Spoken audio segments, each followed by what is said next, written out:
forgive me for this trap shit. Sergeant Smack make it backflip. Telly Hank did with the action. With the Vato speaking Spanish. Frank Matthews, how I vanish. Poof. Came back like I'm King Tut. Gold BBS is on a beamer. When Fat Cat was 10 queens up. Ball off the profit, not the re-up. Fly like Puerto Rican Jesus. Uptown like I'm Baby Maine. Just caught a touchdown from the bay.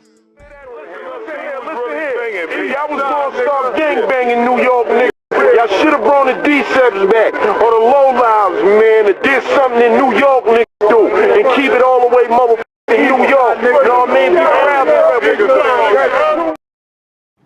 The Decepticons was a terror in New York City. Martin Luther King from Manhattan. The red and blue line trains. Martin Luther King High School, Graphics, Park West. Those were certified Decepticon schools. Just Decept was not playing no games. These guys was famous. This is when the Decepticons were shutting down New York City. When the school heard the Decept was coming, they were shutting your school down. That's how bad it was when the Decepticons was running around the 5 boroughs. March 1st, 1989. As the sun would rise over Midtown Manhattan like any other morning, commuters would pack onto sidewalks, headed for office buildings, newsstands, and train platforms with their coffee in hand and their newspaper in the other. But on this specific day, something in the New York Times would make people stop and read a little bit slower. A name gives fear to students. To most adults, I'm sure at first glance, the name would come with a strange familiarity, probably from a Saturday morning cartoon that their kids watched. But now it was something entirely different. The most respected newspaper in New York, The Times, a publication that's read across the country and around the world, was reporting that this cartoon-inspired name had become the source of real fear inside some of the city's schools. And for students across New York City, though they might have never seen it, that fear was very real. And according to police and school officials, the group was a loosely organized gang made up of about 60 members at the time, which is absolutely outrageous because when you would hear about them, you would automatically assume that they had at least 1,000 members. They were said to target students outside of high schools, especially in Manhattan, robbing them of sneakers, jackets, earrings, or anything of value. Just to put it into perspective a little bit, the gang would be profiled in the New York Times, but the NYPD would only link them to 43 robberies and 5 assault arrests the previous year. And I'm not saying that nearly 50 robberies is a little bit by any means, but to be placed in the New York Times like that, it wasn't about the crimes that they already committed. It was the fear surrounding their name. Because to the students that was headed to the schools, the Decepticons weren't just a gang. They were a threat that felt like that they could strike anywhere at any time. One student attending Park West High School at the time would say, "Everybody's heard of the Decepticons. They're everywhere. And don't use my name, nigga. They're vicious." And the fear inside of the city would become so widespread that school officials would begin referring to the Decepticons as more than just a group of delinquents. To them, they had become a label, one that students would use to describe any group committing random acts of violence or intimidation. Patricia Black, the superintendent for Manhattan schools at the time, would go on to say, "The reason is fear of the unknown. It's easy to label that fear Decepticons. I think the kids are expressing a fear that is very prevalent in our society today, the fear of violence." And in that exact moment in 1989, on that front page, the Decepticons were no longer just a myth or a street rumor. And it wasn't just a name that was whispered in school hallways anymore. It had been made official, legitimate, and recognized, not by the streets, but by the city itself. The media would have never said nothing about it. It have went on just them niggas arguing with each other. They labeled us a gang, man. And we just took it from there, man. And like I told everybody, man, they wonder why, like, well, why y'all started robbing people and beating people up. It's just that when you got beef and you got like 250 niggas, negative energy comes. What you gonna do now? Oh shit, yo, that nigga got on the new polo coat, son. I can take it from Duke for free. So you go get that. And that's how I started, man. That's what happened, basically. Now I gotta get you my best friend, nigga. Better than any nigga or bitch, cause he won't talk about you and he won't cheat on you. My dog. Max, nigga.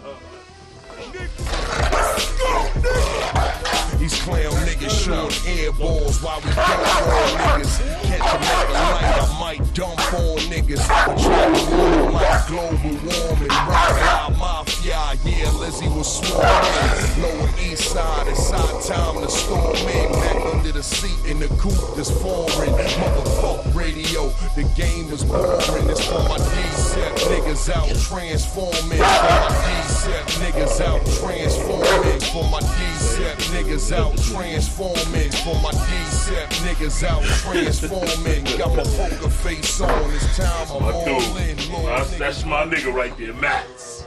Crazy motherfucker.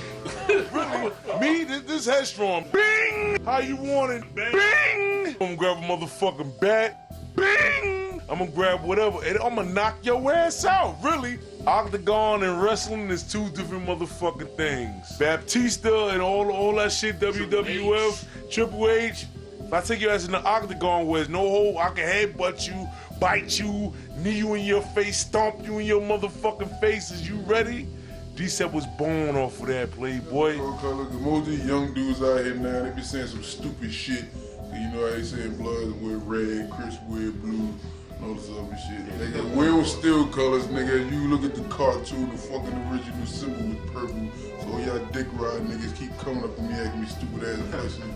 Get your crayons ready. Snitching is at an all-time high right now.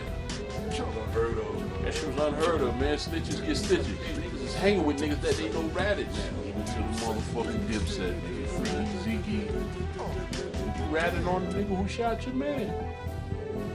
So you could get less time on your little ecstasy charge. Nigga on the DVD talking about he crazy. He crazy, he's a snitch. You ain't crazy, nigga. When you crazy now? You ain't crazy behind that wall. You was scared. The nigga came to court and took the stand with a pink suit on. And shit was in the newspaper. All y'all little niggas out there watching this shit right here, we still here. Ask your mama, ask your daddy, ask your aunt, ask your uncle. If you don't know, nigga, if you under motherfucking 25 and you under a rock some motherfucker where, ask them about D-Sep. They gonna tell you, we ran this concrete motherfucking jungle and we about to run it again. You know it's always 18, BMW, low lives. We went to war with everybody. Everybody that was banging, we went to war with. Exactly. Cream Team, every borough we had a war with. But one thing I say about the Brooklyn Cats, once we got it on, some other cats came through, we stopped, form up, and it's us against Bronx, Queens, Manhattan. We in Manhattan, we going to some Brooklyn cats we got beef with. Meg be on some shit like, yo son, we ain't gonna do this right now. We ain't gonna get it in right now. Let's get this money. And the other Brooklyn cats just fell in, and then that's how. Might be the nigga you dying with, side on fire with. We shot niggas cause they was wide, kid. Blue drops up, pull rooftops up, shoot your spots up, put piranhas in your hot. I'm robbing drug dealers, I'm robbing coke spots, I'm plotting on Fat Cat, I'm plotting on the Outpost dude, I'm just plotting and scheming. Me and Megatron, we sit back and we just looking like, yo, we got a list of what we gonna do and who we gonna rob and sorry about that. We got a list of who we gonna rob and what we gonna do, you know what I mean? Like a blueprint. One day we'll say we're gonna go uptown, try to plot on this cat outpost. The next day we'll say we're gonna go to Queens, try to set this Fat Cat up. You know what I mean? So that was like our format. They had it, we wanted it, we had the manpower, we had the firepower, but most of all, we had cats that had the heart that would bleed and die for us because they knew we would die for them.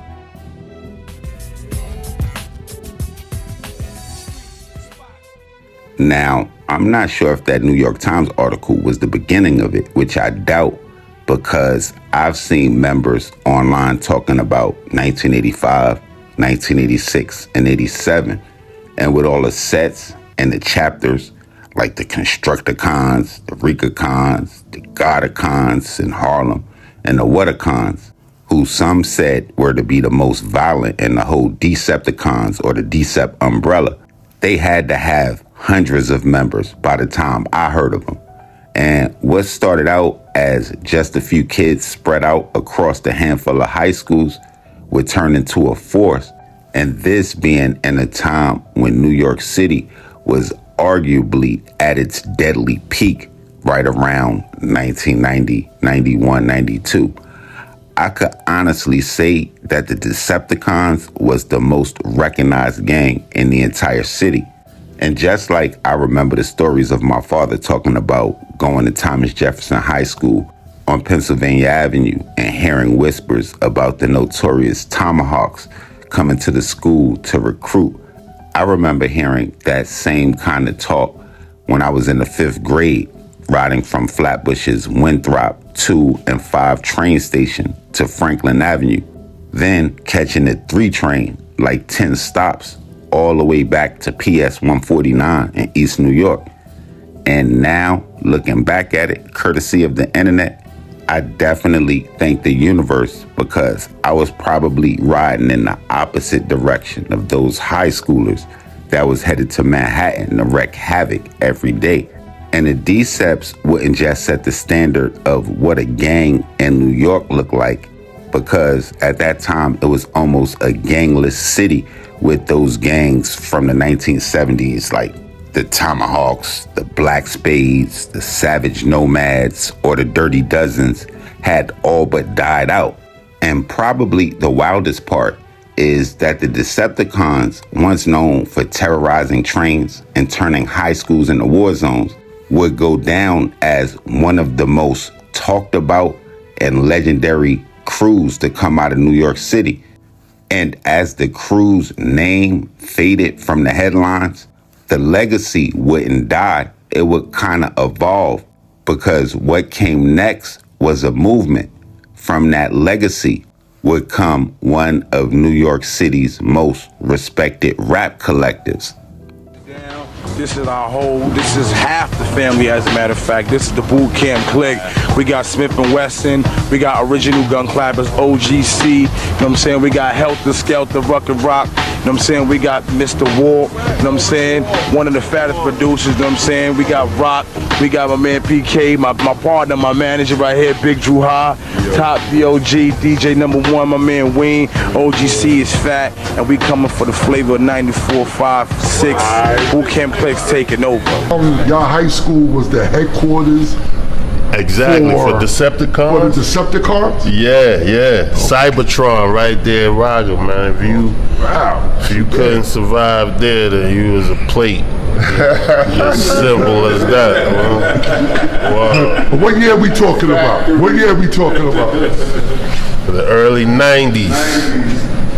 Early 90s. This is what, this is like 80, niggas is young niggas, man. Niggas talking about like 86, 85, 86, 87, you know what I'm saying? So like that. But you gotta think, like, our school is one of many headquarters. It was headquarters.